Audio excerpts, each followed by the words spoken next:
Juan 5, versos del 17 al 29. Y Jesús les respondió: mi Padre hasta ahora trabaja y yo trabajo. Por esto los judíos aún más procuraban matarle, porque no solo quebrantaba el día de reposo, sino que también decía que Dios era su propio Padre, haciéndose igual a Dios. Respondió entonces Jesús y les dijo: de cierto os digo, no puede el Hijo hacer nada por sí mismo, sino lo que ve hacer al Padre, porque todo lo que el Padre hace también lo hace el Hijo igualmente. Porque el Padre ama al Hijo y le muestra todas las cosas que Él hace, y mayores obras que ésta les mostrará, de modo que vosotros os maravilléis. Porque como el Padre levanta a los muertos y les da vida, así también el Hijo a los que quiere da vida. Porque el Padre a nadie juzga, sino que todo el juicio dio al Hijo, para que todos honren al Hijo como honran al Padre. El que no honra al Hijo, no honra al Padre que le envió. El texto a considerar en esta mañana. De cierto os digo, el que oye mi palabra y cree al que me envió tiene vida eterna y no vendrá a condenación, mas ha pasado de muerte a vida. De cierto os digo, viene la hora, y ahora es, cuando los muertos oirán la voz del Hijo de Dios, y los que la oyeren vivirán. Porque como el Padre tiene vida en sí mismo, así también ha dado al Hijo tener vida en sí mismo. Y también le dio autoridad de hacer juicio, por cuanto es el Hijo del Hombre. No os maravilléis de esto, porque vendrá hora, cuando todos los que están en los sepulcros oirán su voz, y los que hicieron lo bueno saldrán a resurrección de vida, mas los que hicieron lo malo a resurrección de condenación. Amén. Muy bien, hermanos, vamos a orar una vez más para pedirle al Señor que nos ayude con su palabra. Amado Dios, a ti sea toda la gloria y toda la honra, pues solo tú la mereces, Padre. No hay otro como tú. Exaltamos tu nombre y glorificamos tu ser. Magnifícate, Señor, y manifiesta a tu iglesia, tu pueblo, tu palabra. Permítenos entender estas verdades, oh Dios, y aplicarlas a nuestras vidas. Que podamos comprender la belleza y la realeza, Señor, de esta doctrina que tu palabra nos enseñas. Que podamos aplicarla a nuestra vida y vivir a la luz de ella cada día de vida que tú nos des en esta tierra. Señor, para que podamos tener vida y vivir en abundancia la vida que tú nos has dado, la vida que de Jesucristo manda. Gracias te damos, amado Padre, en el nombre de tu Hijo, nuestro Señor y Salvador Jesucristo. Amén.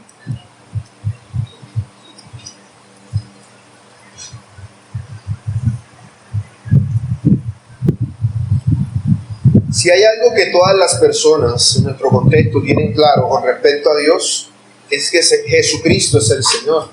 Lo tienen claro al menos en terminología.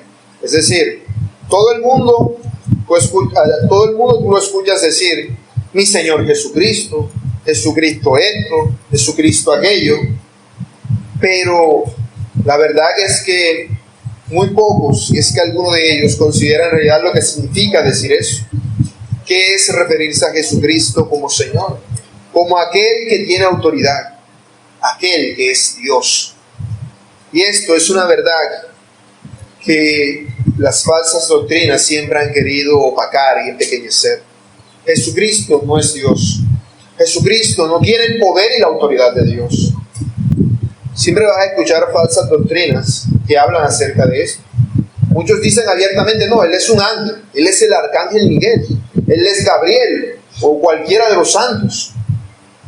Muchos no lo niegan abiertamente, pero muestran a un Jesucristo que es muy diferente al que la Biblia muestra.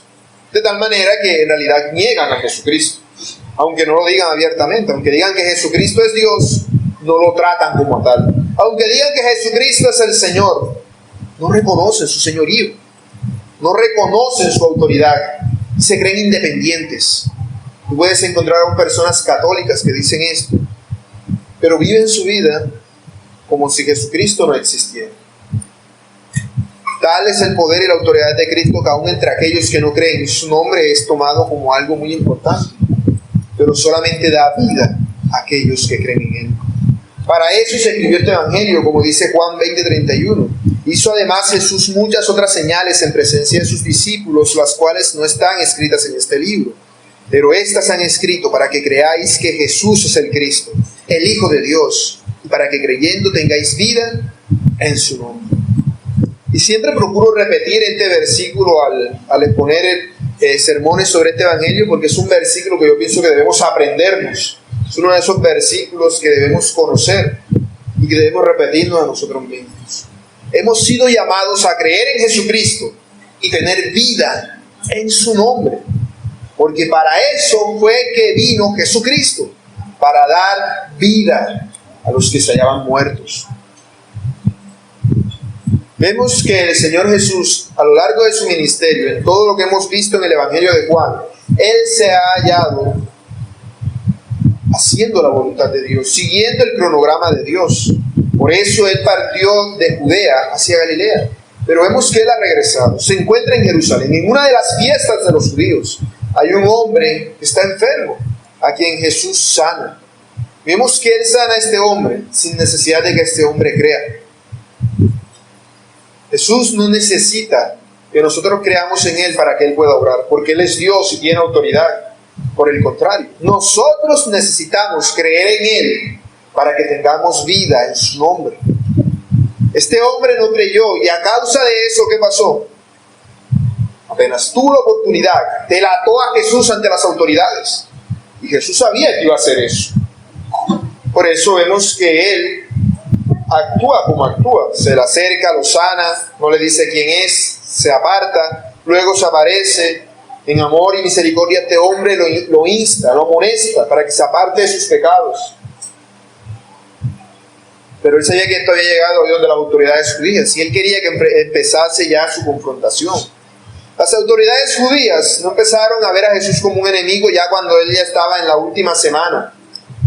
Porque normalmente lo que uno se imagina es que en la semana que uno en la actualidad llaman Semana Santa, es que los judíos se levantan contra Jesús y quieren matarlo. Pero no es así. Desde antes ya querían matarlo. Aquí inició en este caso, porque él quebrantaba la autoridad de ellos. Ellos enseñaban que el sábado era un día sagrado y que nadie podía trabajar en ese día. Y Jesús trabajó de una forma que en realidad solamente violaba sus mandamientos, no los de Dios. Jesús trabajó porque sanó a un enfermo. Ese fue el trabajo de Jesús. Por eso, según ellos, Él estaba quebrantando ese mandamiento. Y para ellos era peor, porque no solo quebrantaba el mandamiento que ellos habían inventado, sino que además enseñaba a otros a hacerlo. Era un hereje que enseñaba a sus ojos una falsa doctrina, pero que era ya empezaba a ser popular entre las personas. Y su doctrina era un peligro para ellos. Por eso, vemos que el Señor Jesús, cuando se ve amenazado, evidencia que él en realidad no se fue de Judea porque le tuviera miedo a los fariseos, sino que les dice: ¿ustedes creen que yo me voy a retratar por andar haciendo milagros en sábado? Yo soy el Hijo de Dios. No se los dice así abiertamente, pero ¿qué les dice? Mi Padre trabaja y yo trabajo. Dios trabaja, yo trabajo. Está diciendo que yo soy el Hijo de Dios. Eso era algo que los judíos no hacían. Los judíos se referían a Dios de manera congregacional, como el Padre de la nación de Israel, pero no individualmente, cada uno decirle a Dios Padre, precisamente porque temían al nombre de Dios, de una forma legalista, a causa de la forma pagana en la que anteriormente lo habían venido utilizando. Y ahora vemos cómo Jesús empieza a hablarles a ellos, no solamente de que Dios es su Padre, no solamente de que es su Padre, sino que es igual a Él, al menos en la aclaración que les está dando en cuanto a su autoridad y a su honra. Él es igual al Padre y merece la misma honra que el Padre, porque tiene la misma autoridad del Padre, que el Padre se la ha dado. Y Él les habla acerca de algo que ellos consideraban que era real, pero que no entendían de esa manera: la resurrección. Por eso a este sermón yo lo he llamado las dos resurrecciones. Y veremos las dos resurrecciones, la primera resurrección y la segunda resurrección. Muy bien, leo los versos del 24 al 25 una vez más. La primera resurrección. De cierto os digo, El que oye mi palabra y crea al que me envió, tiene vida eterna y no vendrá a condenación, mas ha pasado de muerte a vida. De cierto os digo, viene la hora y ahora es, cuando los muertos oirán la voz de Dios y los que la oyeron vivirán. Debemos tener presente que Jesucristo vino a este mundo a dar vida. A dar vida. Porque si Él hubiese venido a juzgar la primera vez que vino, todo el mundo hubiese sido hallado culpable, todo el mundo para el infierno, pues todos se hallaban completamente apartados de Dios. Él, como Hijo de Dios, tiene la autoridad de Dios, tiene la vida eterna. Eso es algo que es propio de Él. Por eso Él lo subraya con esa expresión: de cierto os digo. Ya antes se lo he dicho, esas palabras en el original se traducen, son amén, amén, os digo. Eso es lo que significa. De cierto, así sea, te lo juro, te lo aseguro. Es como si dijeras: se acaba primero el mundo antes que esto que voy a decir yo sea falso. Eso es lo que Él está haciendo al usar la expresión amén, amén, os digo. Amén, amén, os digo. El que oye mi palabra y crea al que me envió tiene vida eterna. ¿Qué es la vida eterna? La vida eterna es aquella vida que no tiene fin. Es aquella vida que es incomparable. Es una vida que es perfecta. Nosotros, por naturaleza humana, no tenemos vida eterna. Si es que hace rato tenía un dolor aquí, a poco rato tengo un dolor por acá. La vida eterna no experimenta eso, porque es vida. Las enfermedades son síntomas de muerte que hay en nosotros. Por eso sentimos dolores, enfermedades, aflicciones. Pero la vida que Él da es perfecta. No es una vida con dolor y sufrimiento, es la vida de gozo supremo. Y esta vida es para aquellos que oyen sus palabras. Por eso vemos que primero que todo, para poder recibir la vida eterna, lo que tú necesitas es oír la palabra de Dios. Y oírla implica la idea no solamente de oírla ya, sino de aceptarla y obedecerla. De reconocer: esto es palabra de Dios, y sujetarte a ella. Esa aceptación solamente es posible al creer en Jesucristo. Porque cuando tú crees en Jesucristo, estás creyendo en aquel que dijo: este es mi Hijo amado en quien tengo complacencia. Por eso cuando tú crees en el Hijo, crees en el Padre, que ha dicho que Jesucristo es su Hijo. Pero una cosa no niega la otra. La vida eterna la da Cristo, pero la vida eterna no se desliga de la responsabilidad del ser humano. Nosotros los seres humanos, al recibir vida eterna, hemos sido llamados a arrepentirnos y a creer en el Evangelio. El arrepentimiento es necesario. No puedes decir que tienes vida eterna si no te has arrepentido. Aquel que se ha arrepentido es aquel que ha experimentado la vida eterna. La ha experimentado. No en su apogeo, no en su plenitud, pero ya está en Él. Y por eso dice Romanos 8:1 que ninguna condenación hay para ti si has creído verdaderamente en Cristo.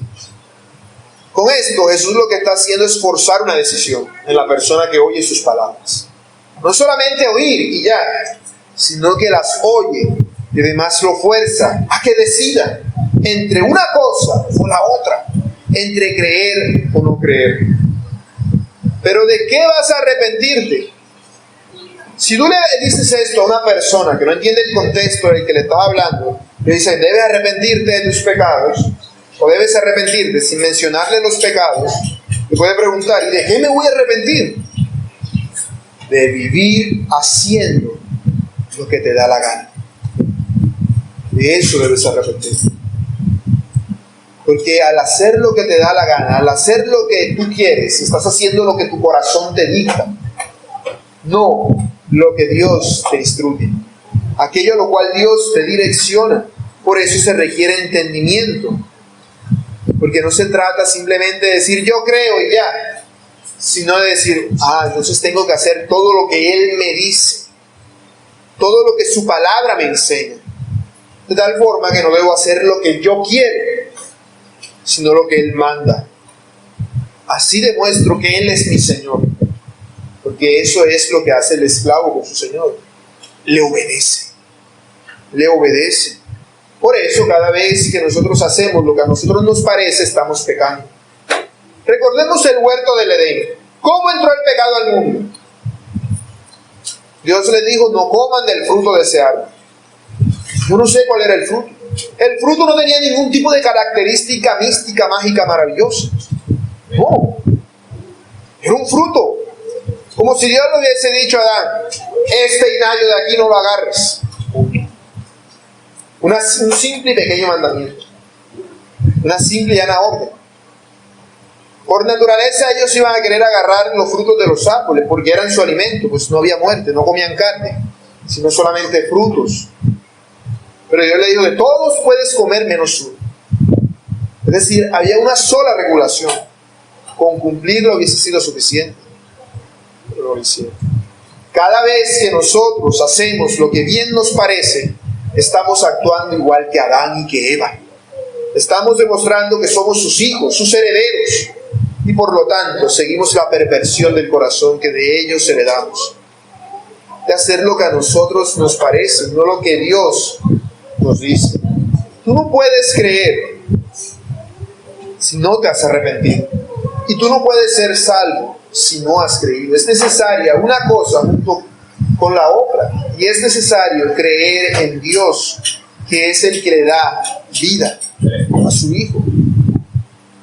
Es Dios, porque Jesucristo es Dios también. Como tal, tiene vida en sí mismo, es algo que le pertenece. Oír la palabra de Dios implica, en lo que Jesús está diciendo, confiar que lo que Él te está diciendo es verdad y entregarse a eso. Es decir, actuar conforme a ello. Es como si yo te dijera, quita la silla y siéntate. Automáticamente tu corazón te va a decir, no, me caigo, voy para el suelo. Pero Cristo te dice, confía en lo que yo te estoy diciendo. No confíes en tus obras. Si tú dices, yo me siento, voy a caer en mis pecados. Pero Jesús te dice, no mires tus pecados, solamente confía en mí. Obedece lo que te estoy mandando. De eso se trata. De obedecerle. Eso es oír su palabra. Es oírla y atenderla, igual que el Hijo oye la voz del Padre y la obedece. La obedece. Y por eso vemos que Él actúa de esta manera.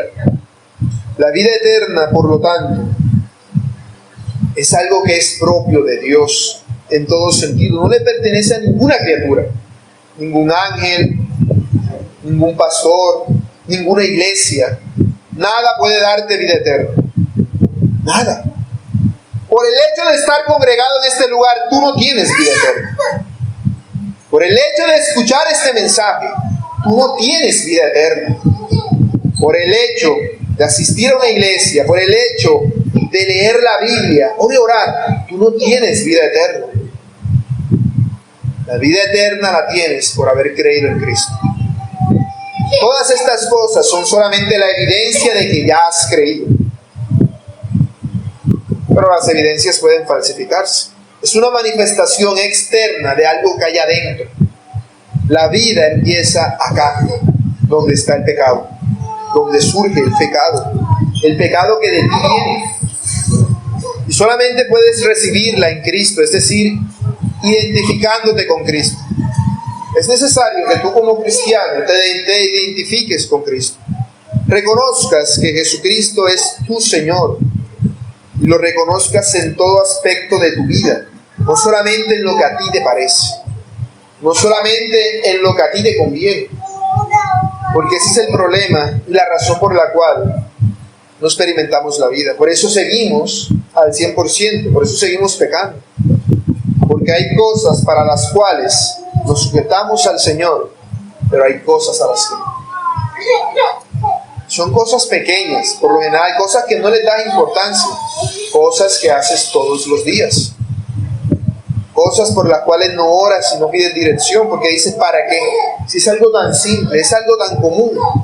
Ponerme esto, agarrar esto, hacer lo otro, pero no consideras a Dios. Y de pronto tú no vas a estar orando todo el tiempo por cada pequeña cosa. Pero se entiende que debes tener temor en lo que vas a hacer. Sea algo grande o sea algo muy pequeño. Debes tener temor de Dios. Se supone que eso es lo que ocurre en una persona que tiene vida eterna. ¿Y por qué va a tener vida eterna? Porque se halla en un estado de muerte. Todas las personas sin Cristo se hallan en estado de muerte. Esta muerte que se nos menciona en la Escritura no es una muerte figurada. No se refiere solamente a un símbolo. No, la muerte espiritual es una realidad absoluta que nosotros no vemos, pero es una realidad, no es algo simbólico. No es que antes no creía, ahora sí, ahora simbólicamente. No. Es que ha ocurrido un cambio en la persona. Es algo que no podemos ver, pero que ocurre y que hemos sido llamados a entender por fe, creyendo lo que Dios nos ha dicho. Porque la muerte hace parte de nuestra naturaleza desde que Adán pecó. Cuando Dios le dijo a Adán que no comiese del fruto del árbol prohibido, en Génesis 2:17 le dijo, porque el día que de él comieres, ciertamente morirás. Y antes lo he mencionado, ciertamente en el original significa algo que es continuo, más que algo que, no solo algo que es verdadero. Es como si dijera, el día que de él comiere, muriendo morirás. Estarás en un estado de muerte continuo, un estado en el cual te hayas alejado de Dios. Esa es la situación de todas las personas que se hallan en sus pecados. Cuando tú ves un niño, por ejemplo, que es desobediente, no debes decir, ay, ¿por qué es así? ¿Por qué será que no hace caso? ¿Por qué será que hace esto? O un adolescente que pierde los años escolares, que pierde los grados y se mete en las drogas y todo tipo de cosas. ¿Y por qué? Porque su corazón está inclinado a eso, al pecado. Se halla en un estado de muerte espiritual. Por eso todas estas personas actúan de este modo. No debes extrañarte, mi hermano, cuando tú veas a un impío haciendo cosas malas. Porque a veces nosotros, aunque no lo digamos abiertamente, categorizamos los pecados. Hay pecados que consideramos pequeños y pecados que consideramos muy grandes. No, fulanito dijo una mentira. Eso no se hace, eso es malo. Fulanito cogió a un niño y le sacó las tripas con un cuchillo. ¡Ah! ¡Maten al tipo ese! ¡Barbaridad! Y sí, es algo muy grave en sus consecuencias. Pero en cuanto a lo que Dios se refiere, ambas cosas son igual de graves. Sea una pequeña mentira, o sea el asesinato a una criatura inocente. Ambas cosas son igual de graves delante de Dios. Nosotros tendemos a categorizar el pecado y nos espantamos. No me refiero al pecado tuyo, sino al pecado que ves en las personas a tu alrededor.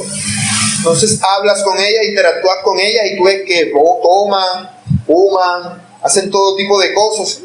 No les dicen nada. Pero el día que veas que se está robando plata del jefe, así se está metiendo en un problema, mira, te pueden poner preso por eso. No, que le está haciendo infiel a la mujer, mira, ¿cómo se te ocurre? Entonces eso es algo muy grave. Pero entonces no, que estaba viendo una revista pornográfica el otro día. Bueno, el ver a ver. No está haciendo, o sea, tú lo ves como algo malo, pero no lo ves como algo tan malo. No miras la gravedad del pecado, porque no entendemos lo que significa estar muerto en delitos y pecados. Por eso nos asombramos cuando la gente hace cosas tan graves. ¿Cómo puede ser? ¿Cómo puede ser que lleguen a esos extremos? Pero ¿cómo puede ser que tú no hayas llegado a esos extremos? Que no podemos, como creyentes que ya somos, ver el pecado con liviandad. Todo el que está muerto vive en el reino de la muerte. Como dice Romanos 5:21, para que así como el pecado reinó para muerte, así también la gracia reine por la justicia para vida eterna mediante Jesucristo nuestro Señor. Todo hombre sin Cristo se haya muerto. Todo hombre. No importa si es un asesino serial o tu hija de unos cuantos años de edad, se haya muerto en sus delitos y pecados. Por eso no nos espantamos, ni nos preocupamos, ni nos mueve el evangelismo. No, porque algún día se tiene que arrepentir. Yo voy a seguir orando y clamando, pero no lo ves como que debo apresurarme. Pero ya que lo ves, no, que casi se mata el otro día, no, corriendo hay que ir a evangelizar. No, que está buscando la droga, hay que compartir el mensaje del evangelio. No, que dijo una mentira el otro día. No, hay que decirle que eso no se hace. Entonces rebajamos la vara con la que medimos una cosa y la otra. Si yo considerara ambas cosas iguales, yo me esforzaría. Como cuando el niño tiene una enfermedad muy grave y tienes que obligarlo a que se tome el remedio porque no quiere. Pero nosotros no nos esforzamos, ¿por qué? No consideramos lo que es estar muerto en pecados. No lo consideramos. Por cuanto la gracia ha obrado en nosotros, y por como todavía hay pecado en nosotros, tendemos a ver los pecados de una forma o de otra. Pero toda persona nace muerta en sus delitos y pecados. Nace muerto. Si tú no fuiste tan malo como pudiste ser, simplemente fue por la gracia de Dios. Cuando Dios te tejió en el vientre de tu madre, ya había pecado en ti. Ya había pecado en ti. Eso es a lo que se refiere el rey David cuando dice: he aquí en maldad que he sido formado y en pecado me concibió mi madre. Salmo 51. Por lo tanto, toda persona se halla en un estado total de degeneración, de corrupción, de depravación total. Esto es algo que es evidente a lo largo de toda la Escritura. Yo sé que todos conocemos el versículo de Efesios 2:1, que dice que antes estábamos muertos en nuestros delitos y pecados, pero la Biblia habla muchas veces de esto. Por ejemplo, en Colosenses 2:13 dice: y a vosotros, estando muertos en pecados y en la incircuncisión de vuestra carne, refiriéndose a los creyentes en un tiempo pasado, les dice que deben acercarse a Dios. De hecho, el mismo apóstol Juan, en 1 Juan 3:14, dice que hemos pasado de muerte a vida. Estábamos muertos. Tú ves a un muerto, o se muere un ser querido para ti, probablemente, por más que tú no, aunque sea cristiano y se murió en Cristo, tú vas a sentir dolor y vas a llorar, porque la muerte produce eso. Pero ¿cuántos muertos hay a nuestro alrededor y no producen dolor en nuestro corazón? Cuando tú ves a una persona pecando, ¿te duele? ¿Te aflige? Allá él, yo estoy acá y él allá. No, porque a eso no vino Cristo. Y tú te identificas con Cristo. Jesucristo vino a dar vida. Y tú eres el canal a través del cual Él da esa vida. Eso es pecado. Eso es pecado, que se actuemos de una manera hipócrita, porque eso es hipocresía. Cuando veo la muerte física, me espanto y me alarmo, pero la muerte espiritual no la considero como algo muy grave. El muerto espiritual, Pablo lo define así, en el verso de Efesios 2, siguiendo a lo que ya dije de estar muerto y ahorita en pecado, dice que sigue la corriente de este mundo, conforme al príncipe de la potestad del aire, el espíritu que ahora opera en los hijos de desobediencia, es decir, el diablo, haciendo todo lo que el diablo le dice, viviendo en los deseos de su carne, haciendo la voluntad de la carne y de los pensamientos. Es un hijo de ira, lo mismo que los demás. Así es una persona muerta en sus delitos y pecados, un hijo de ira. En el Salmo 7 se nos describe a Dios como alguien extremadamente enojado, que ve a los impíos y es como si quisiera coger una piedra y tirarle, o una flecha, y dice: ya tiene la flecha y va a soltar para que se le suelte, porque ya la tiene apuntando a su cabeza. Así es la ira de Dios sobre todas las personas. ¿Tú consideras eso? Dices: no, mira, me encontré con fulanito, hablé con él, conversé con él, Hay una flecha de Dios apuntándole a la cabeza, pero yo no voy a mencionar absolutamente nada de la salvación. Trágico. Porque está cerrando la vida que Jesucristo vino a dar a través de ti. Está cerrando el canal de bendición. El muerto es alguien que, como el barro, no puede mantener su forma, como el barro mojado. Por más que lo hagas, al poco rato se deforma. Por eso, aunque un muerto venga a la iglesia y escucha la palabra de Dios, tú lo ves como que trata de coger la forma y después se desaparece. Y dice, ay, ¿qué? Se perdió fulanito. Es que era barro. Se tuvo la forma por un momento, pero luego se desbarató.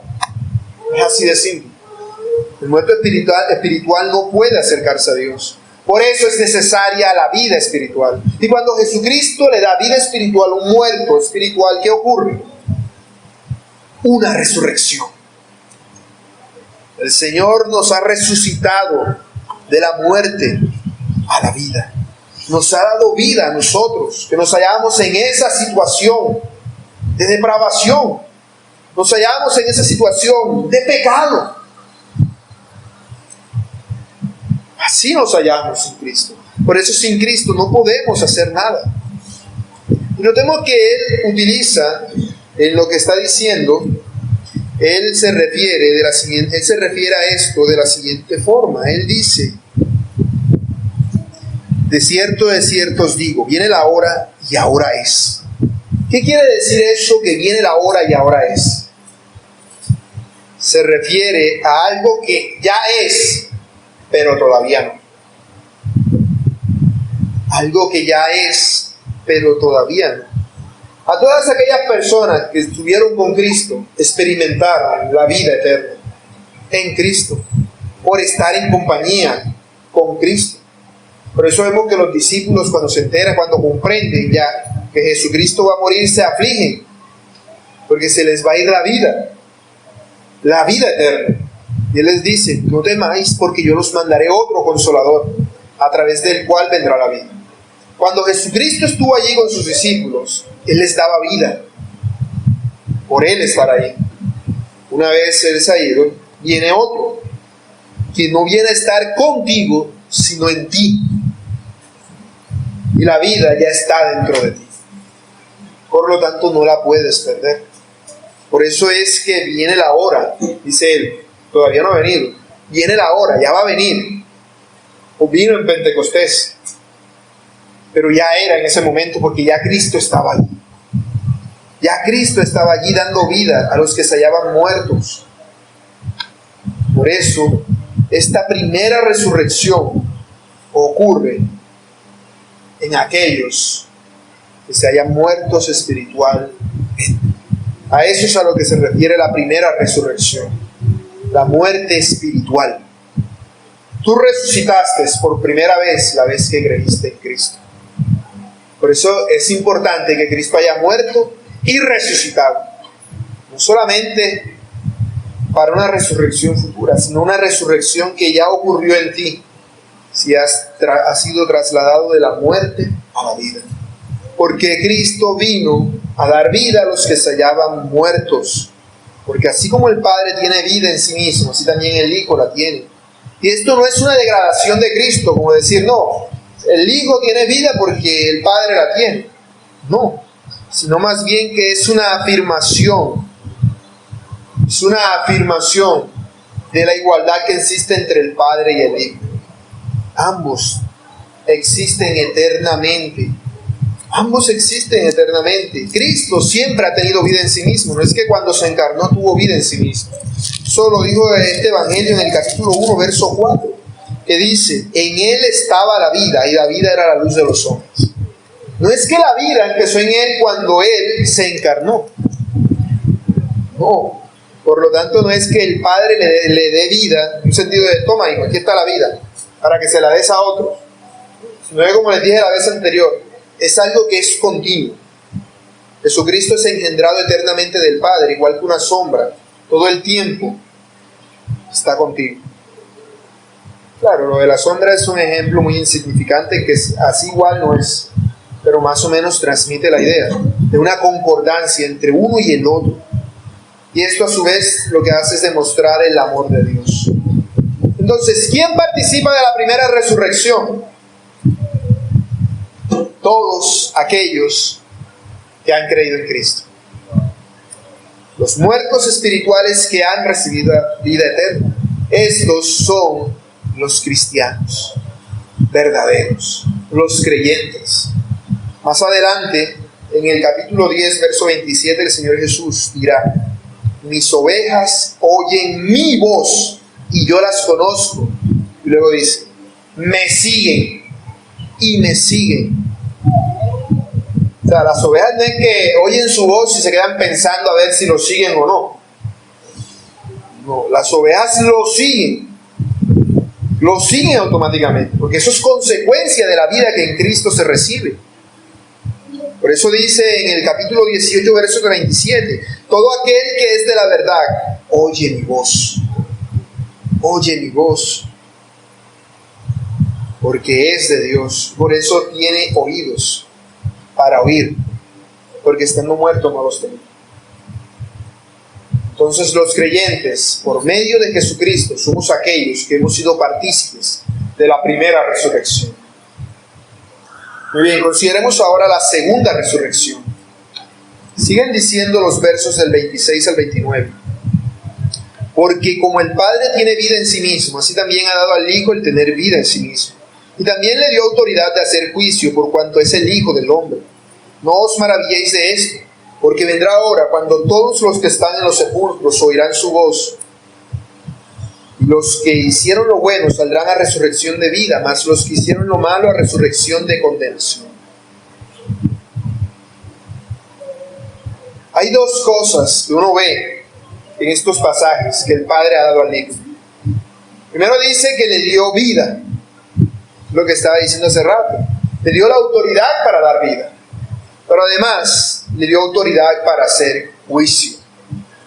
Para hacer juicio. ¿Por qué? Dice que porque Él es el Hijo del Hombre.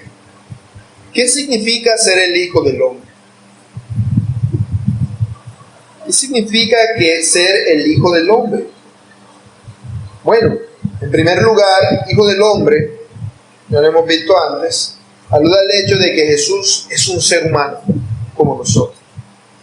El que te va a juzgar no es alguien perfecto, en el sentido de que le es imposible cometer errores. Cristo en su encarnación tenía esa posibilidad, su naturaleza humana. Mas dice Hebreos 4:15 que fue tentado en todo según nuestra semejanza, pero sin pecado. Por eso es que pudo ser tentado. Si no tuviera la posibilidad, no pudiera ser tentado. Aunque claro, hay que entender ahí lo de la naturaleza humana y divina. La naturaleza divina no puede ser tentada, pero Cristo en su naturaleza humana sí. Por eso Él puede entender nuestra situación. Es como si tuvieras que juzgar varios, perros, y vas a juzgarlo, pero tú no eres un perro, tú no entiendes lo que es vivir de esa manera. No se dice: ¿por qué te orinaron ahí? No, vamos a castigar a los dos perros. Los declaro culpables. ¿Cómo se les ocurre orinarse en el poste? ¿Cómo se les ocurre orinarse en la silla? Pero si el juez, pues un animal de la misma clase que ellos, entendería por qué actuaron de esa manera, entendería sus debilidades, y entonces podría mostrar misericordia si no hay una mala intención tras este acto. Eso le da justicia al juicio que se aplica. De esa manera Cristo, como hombre, es el juez perfecto, pues nadie puede acusarlo de injusto. Y no es que Dios sea injusto, pero tengan por seguro que los pecadores no se van a quedar muy contentos cuando Dios los eche para el infierno, diciendo: ay, sí, Señor, yo me merezco el infierno. No, van a acusar a Dios de injusto, de malo, de malvado. Si es un niño pequeño y le dices a alguien enseguida: eres malvado, porque no me dejas hacer lo que yo quiero. Esa es la naturaleza del ser humano. Y el pecador en el juicio no va a decirlo así, sino con todo tipo de groserías, malas palabras e improperios. Va a referirse a Dios. De igual manera, eso daría lugar a que el nombre de Dios fuese en cierta manera calificado de injusto. Pero al ser Dios hombre, el que juzga, se puede decir que Él juzga de manera recta y limpia. Él está en la misma condición que todos nosotros. Por eso, como dice Abraham, Él es el juez de toda la tierra. Y todos tendremos que comparecer ante Él. Como lo dice Hebreos 9:27. Está escrito que el hombre muera una vez y después de esto venga el juicio. Viene el juicio. El juicio está en las manos de un solo juez, no de tres, sino de uno solo. Al Hijo le ha sido dada autoridad para ejecutar juicio, porque es el Hijo del Hombre. Y no solamente el Hijo del Hombre es en el sentido de que entiende, o sea, hay en una posición en la cual puede sentir empatía con los hombres, sino que además el Hijo del Hombre se refiere al Mesías, aquel que por derecho divino tiene autoridad para todo. Es lo que dice en Daniel 7:14. Le fue dado dominio, gloria y reino para que todos los pueblos, naciones y lenguas le sirvieran. Su dominio es dominio eterno, que nunca pasará, y su reino uno, que no será destruido. Por eso es que Él puede juzgar, y su juicio es recto. Él juzga como hombre. Él juzga como hombre con la autoridad de Dios. Jesucristo, por lo tanto, es aquel que tiene el juicio perfecto sobre nosotros. Él es aquel que puede dar vida, aquel que la da. Y nosotros debemos entender que eso es precisamente lo que Él vino a hacer en su primera venida. Porque notemos que en este pasaje se nos dice que Jesucristo tiene autoridad para dar vida y tiene autoridad para juzgar. Pero las dos cosas las hacen venidas diferentes. Cristo vino por primera vez a dar vida. Cristo viene por segunda vez a traer juicio. Eso es el propósito del Mesías, el propósito del Hijo del Hombre. Esa es su misión. El Mesías ha venido de esa manera. Esto no es algo nuevo para los judíos. Los fariseos ciertamente sabían y entendían que el Hijo del Hombre, el Mesías, iba a venir a juzgar. El asunto es que según su forma de entender, Él iba a dar su juicio de forma favorable a los judíos y a los gentiles con castigo. Y los iba a poner como Señor de todos los gentiles, pues en ese momento ellos se encontraban bajo el dominio gentil. Los romanos eran gentiles, los tenían subyugados. Y ellos decían, no, el Mesías nos va a liberar. Pero aquí vemos a uno que no piensa como ellos, que no se sujeta a la autoridad de ellos, sino que responde ante la autoridad de Dios. Este es Cristo. Por eso, ante esto, vemos que Jesús lo que le está diciendo a los fariseos es que en el día del juicio final, ellos no van a ser salvados por el hecho de ser judíos, sino por la forma y por la actitud que ellos adoptaron hacia Cristo. De eso se trata todo. De la actitud que la persona adopta hacia Jesús. Esta es una verdad absoluta, una verdad que maravilla, una verdad que escandaliza. Es como si yo les dijera que en el día del juicio final van a ser juzgados por la forma en la que me traten a mí. Para la perspectiva de ellos, que no querían aceptar a Cristo, a Jesús como el Cristo, Jesús era solamente un hombre. Y que un hombre les estuviera diciendo esto a ellos era una herejía, una blasfemia. Era un apóstata a sus ojos. Porque ellos no consideraban las obras y las señales que Jesús hacía que demostraban que Él era el Cristo, sino que veían que todo lo que le estaba diciendo desacreditaba la autoridad de ellos. Esa era la razón. Por eso les dice, no os maravilléis, es decir, no se escandalicen, no se asombren por esto. Viene la hora cuando todos los que están en los sepulcros oirán su voz y saldrán.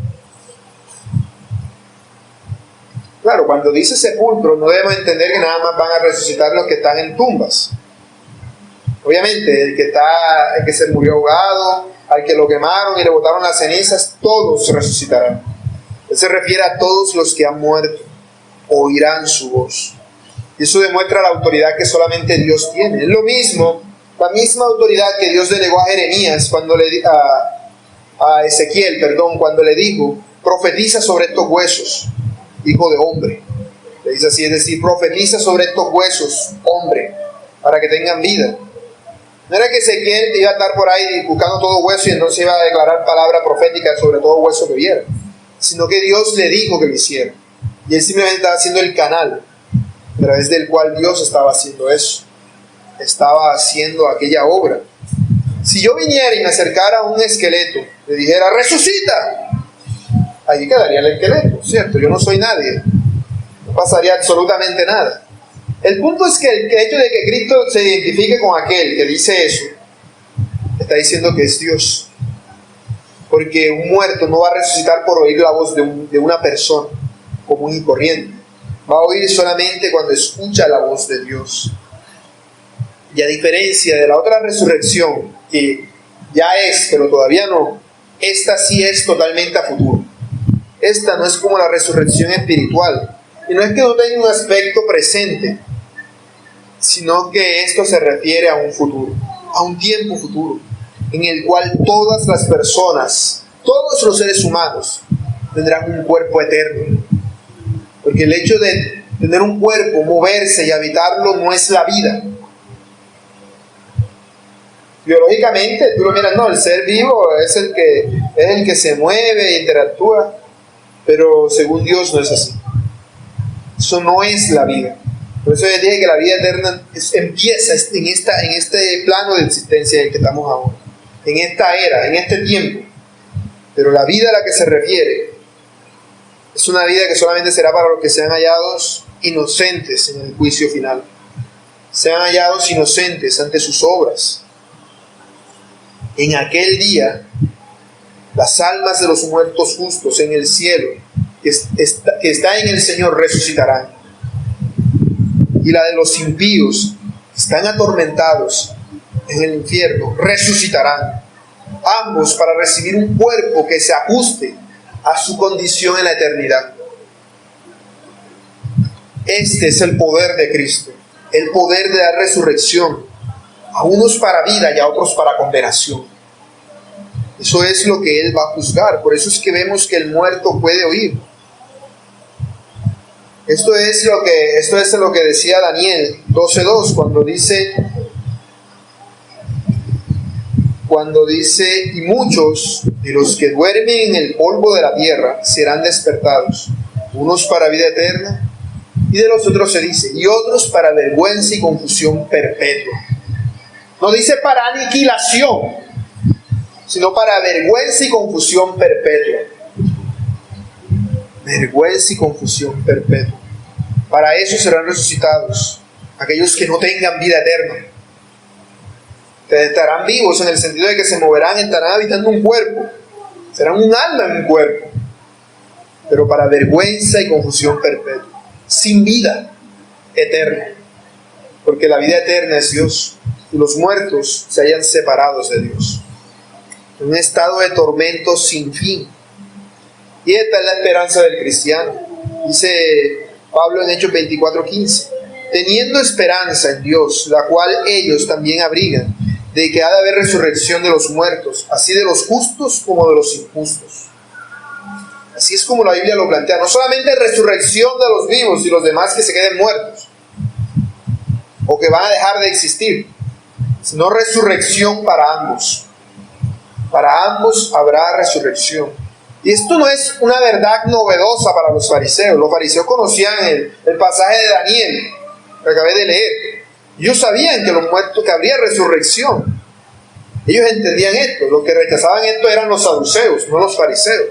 Los fariseos perfectamente entendían que habría una resurrección. El problema para ellos no era la resurrección. Era que Él les decía que todo esto era en base de Jesús. O sea, en base de Él, que es su enemigo. Este era el problema. Pero nosotros como creyentes entendemos que para aquellos que son de Dios, aquellos a los que Dios ha predestinado, ocurren dos resurrecciones. Una aquí y otra después. Una resurrección a vida eterna del alma, paulatina, un proceso, y otra que es perfecta, que es una obra terminada. Es decir, es como aquí empieza y aquí acaba. Por eso hay dos resurrecciones para los cristianos. Esta es una verdad que era indiscutible, que es indiscutible porque la Biblia claramente la afirma. Por eso vemos que el propósito de Cristo es este: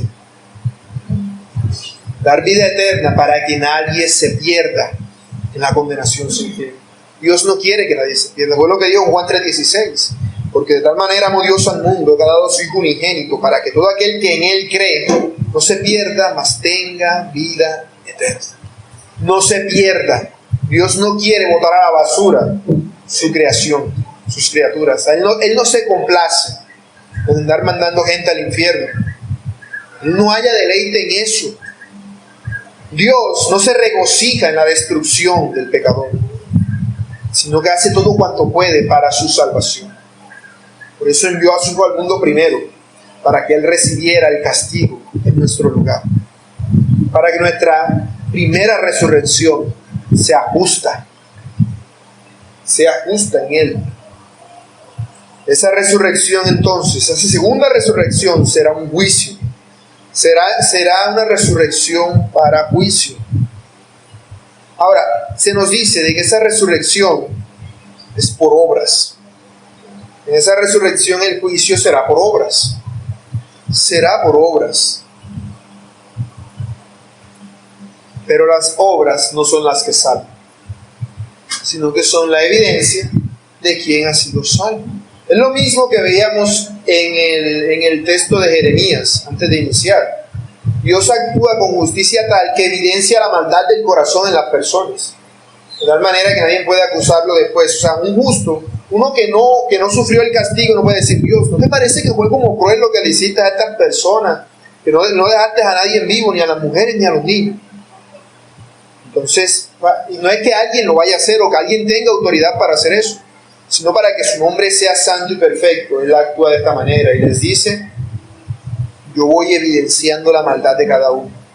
Por eso vemos que él primero, cuando a los babilonios atacaron Jerusalén, se llevaron una parte, pero todavía siguió existiendo Jerusalén, hubo rey y todo. Después destruyeron Jerusalén, el rey fue llevado, todo se acabó, pero dejaron a unas pobres personas allí, a los más necesitados, a las personas que no tenían, las que normalmente provocarían un sentido de compasión. Entonces, como para que no, Dios los mató a los pobres inocentes, a las víctimas. Dios los deja allí para que evidencien su maldad. Entonces Dios les dice: no, queremos confiar en ti, Dios. Se acercan a Dios, le dicen a Jeremías: lo que tú nos mandes a hacer, vamos a hacer. Y les dice: quédense aquí. Y ellos dicen: no tenemos miedo a los babilonios, nos vamos. Están evidenciando que no creían en Dios. Y luego se les confronta directamente, le dicen: todo eso les pasó porque no creyeron en Dios. ¿Y qué dijeron eso? Todo eso nos pasó porque no creímos en la reina del cielo. Es lo que decía Jeremías 44, ¿cierto? No reconocían a Dios como aquel que tiene autoridad sobre ellos. Así será en el juicio final. No pensemos que en el juicio final los impíos van a estar diciendo: ay, Señor, si tú me hubieses avisado, yo me hubiese arrepentido. No, estarán quejándose y diciendo que si hubiesen hecho lo que su padre el diablo les decía, ciertamente no les estaría pasando eso. No reconocerían. Y serán forzados a que doblen sus rodillas ante Jesucristo y reconozcan que Él es el Señor. Porque de cuenta propia no lo van a querer reconocer.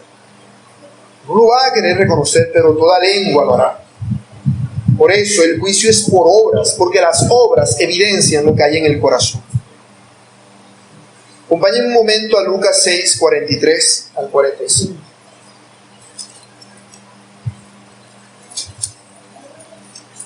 Lucas capítulo 6, verso 43. Dice así: no es buen árbol el que da malos frutos, ni árbol malo el que da buen fruto, porque cada árbol se conoce por su fruto. Pues no se cosechan higos de los espinos, ni de las zarzas se vendimian uvas.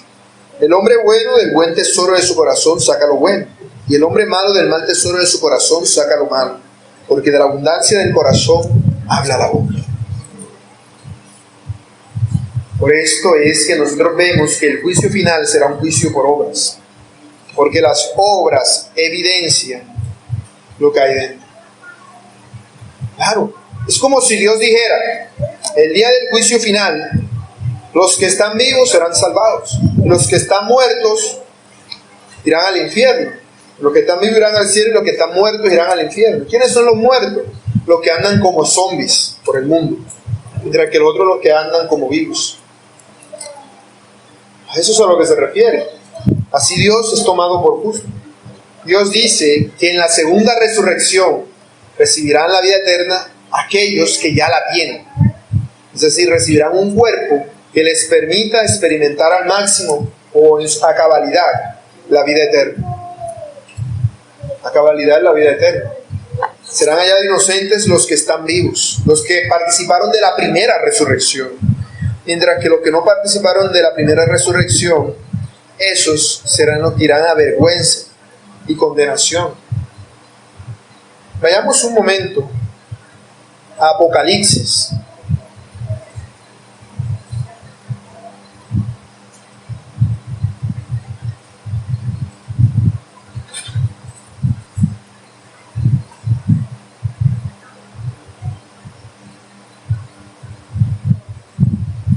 Apocalipsis 22:12.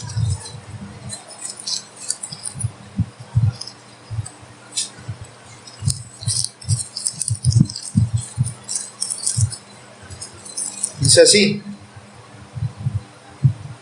He aquí yo vengo pronto y mi galardón conmigo, para recompensar a cada uno según su obra. ¿Cómo será la recompensa de cada uno? Según su obra, no según su fe. ¿Por qué? Porque las obras son las que evidencian la fe que hay en el corazón de cada quien. Son las obras las que evidencian esto. Aquellos que no tienen estas obras se hallan en un estado de total perdición. Se hallan muertos en sus delitos y pecados. Esto es aquello que ocurre a los que no han participado de la primera resurrección. Allí mismo en Apocalipsis 26 ahora, miren lo que dice: Bienaventurado y santo el que tiene parte en la primera resurrección. La segunda muerte no tiene potestad sobre estos, sino que serán sacerdotes de Dios y de Cristo y reinarán con él 1000 años. Bienaventurado es aquel que participa de la primera resurrección.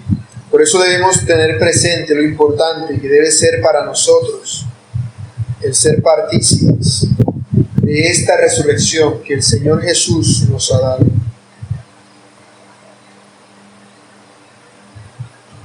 Muy bien, hermanos, aplicaciones. Creo que todo esto es algo que ya tenemos presente, ya tenemos conocimiento, pero que es de vital importancia para nosotros que lo comprendamos y lo apliquemos en nuestra vida. En primer lugar, debemos considerar si nosotros hemos participado ya de la primera resurrección. Si hemos participado de la primera resurrección. Por eso dice Pablo en 2 Corintios 13:5: Examinaos a vosotros mismos si estáis en la fe. Probaos a vosotros mismos. Pruébate a ti mismo, hermano. Esto no es algo que debes hacer ocasionalmente. Debe ser parte de tu vida diaria. Todos los días debes estar probándote a ti mismo, evaluando tus acciones para ver si en realidad has resucitado o no. No venga y sea que pienses que sí, que pienses que estás vivo cuando estás muerto en realidad. En primer lugar, considera si Jesucristo, tú en realidad crees que Jesucristo te ha salvado. Si de verdad lo crees. Si de verdad lo crees, no tienes por qué dudar de tu salvación. En ningún momento, bajo ninguna circunstancia, sino que debes creer en Él. Considera, hermano, tu fe. ¿Es en Jesucristo o es en las autoridades que Él ha establecido? Supongamos que el día de mañana yo fuese hallado en algún tipo de pecado escandaloso o algo así, y fuera destituido como líder en la congregación. ¿Qué pasaría con tu fe en ese caso? Menguaría. Dirías, mira, y tanto que decía esto y tanto que decía lo otro, y él era peor que todos nosotros. Eso ocurre cuando tienes tu fe en los hombres, en el Dios. Cuando no pones tu fe en Dios, eso es una consecuencia. Y si eso está ocurriendo en tu corazón, entonces, síntoma de que verdaderamente en realidad no has participado de la primera resurrección. Considera tu vida y tus pecados. Cuando tú pecas, ¿te duele? ¿Sientes dolor? Claro. Si tú vas caminando, te tropiezas el dedo gordo del pie con la cama, o el dedo chiquito del pie con la cama, o alguna otra cosa, eso te va a doler. Porque estás vivo. Si un muerto tú puedes coger y darle con un cuchillo en el dedo y no va a sentir absolutamente nada. Cuando tú pecas, te duele. O te da igual. ¿Verdad? Sí, Dios me perdona, Dios sabe. Ten cuidado, hermano. Porque el dolor es síntoma de vida. Aquel que no le aflige el pecado es alguien que quizás no esté vivo. Considera los frutos del Espíritu que se nos mencionan en Gálatas 5. ¿Tú los has visto en tu vida? Considera esos frutos que están en ti. Porque no son unos cuantos frutos. No se trata de este sí y este no. Se trata de todos. Quizás unos en mayor medida que otros, pero todos deben estar en ti si has creído. Cuando otras personas te miran a ti, miran a Cristo. Porque el que ha resucitado tiene la imagen de Cristo. O dicen, no, es que es el mismo que siempre ha sido. Sino que ahora está metido en la religión esa. No ven una diferencia significativa. Tienes que ser diferente. Y ahora no se trata de, no voy a ponerme diferente, sino que a causa de la resurrección, de que Cristo está en ti, Cristo se te nota. Y por ende eres diferente. Tú reconoces la autoridad de Cristo en tu vida. Y deja que Él gobierne todas las decisiones que tú tomas. Porque el que ha nacido de nuevo reconoce a Cristo como su Señor y deja que Cristo gobierne toda decisión. A veces pasa que uno le tiene un dolor y lo primero que hace es tomarse un medicamento. No le pregunta a Dios qué es lo que debe hacer. Ya si las cosas se complican, entonces ahí sí buscamos a Dios en oración y en ayuno y todo. Cuando debería ser al revés. Primero se le debe preguntar a Dios y decir, Señor, ¿qué debo hacer yo? ¿De qué manera debo actuar? ¿De qué manera debo proceder? Pero actuamos en automático. En automático siguiendo donde el corazón se incline. Si va para allá voy. Si va para acá voy. Este tipo de cosas pueden darse en un creyente, pero no deben ser una constante. No pueden ser una constante. Si no, uno debería considerar si que en realidad ha nacido de nuevo, si que en realidad ha resucitado. Y sobre todo, amas a Dios. Cuando obedeces los mandamientos de Dios, lo haces porque lo amas o por obligación. Una pesada carga. El día del Señor. Hoy no puedo entonces ver televisión, hoy no puedo hacer lo otro. Te deleitas en Dios. No, que devocional. Bueno, rapidito aquí. Vamos a hacer esto rapidito. Si tú amas a Dios, ninguna de esas cosas debe suponerte una carga, sino un deseo, un gozo en tu corazón. Y con respecto a la segunda resurrección, mi hermano, considera que esta resurrección es muy importante para el cristiano. Es muy importante, porque en ello se fundamenta nuestra fe. Como dice Pablo, si los muertos no resucitan, tampoco Cristo resucitó. Y si Cristo no resucitó, vuestra fe es vana. Aún estáis en vuestros pecados, sin haber resucitado por primera vez. Entonces también los que durmieron en Cristo perecieron. Si en esta vida solamente esperamos en Cristo, somos los más dignos de conmiseración de todos los hombres. Nosotros esperamos en la resurrección. Esperamos en la resurrección, en que vamos a ser resucitados. Que la resurrección es un hecho real. Que no es algo que por si acaso, no. Es un hecho. Es un hecho real. Tú no sabes si mañana va a llover o no va a llover. Tú no sabes si mañana se va a ir la luz y el agua o no va a pasar. Pero estoy seguro que ninguno se duerme angustiado y preocupado pensando si mañana va a salir el sol o no. Es algo que das por sentado. Así debe ser también la vida cristiana, tú con respecto a la resurrección. Si entiendes eso, entenderás que todo lo que te pasa en esta vida no es más que nada. No es nada. Vamos en un viaje. Apuntamos hacia la eternidad. Por eso la resurrección es tan importante para nosotros. Por eso es tan importante esta segunda resurrección. Y nosotros, hermanos, debemos estar firmes en esto, entendiendo que debemos estar firmes y constantes, creciendo en la obra del Señor siempre, sabiendo que nuestro trabajo en el Señor no es en vano. Si lo dice Pablo en 1 Corintios 15:58, no es en vano. Si no hay segunda resurrección, todo es en vano. De nada sirve. Así igual nos morimos y se acabó todo. Entonces, ¿para qué hacemos lo que hacemos? Ciertamente, si hay una resurrección por venir, eso debe motivarnos a actuar y a vivir para Cristo. Debemos tener los ojos puestos en esa resurrección, en esa eternidad. Debemos anhelar tener un cuerpo restaurado, un cuerpo renovado que no desee el pecado. Debemos desear que Cristo venga pronto y amar su venida. Deberíamos estar orando todo el tiempo: ven, Señor Jesús, ven pronto, ven pronto. Y no simplemente: Señor, ayúdame con esto y con esto y con lo otro y con este otro problema. Y no es que eso sea malo, pero si yo entiendo qué es lo más importante, ¿hacia qué debo enfocar? Hacia eso debemos enfocar toda nuestra vida cristiana. Porque esto es lo que el Señor Jesús tenía en mente.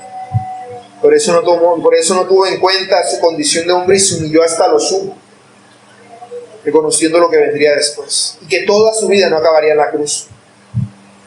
Sabía que todo lo que hacía lo hacía con un objetivo, con un propósito. Así también, hermanos, nosotros debemos vivir nuestra vida, no mirando el ahora, sino mirando el siglo venidero.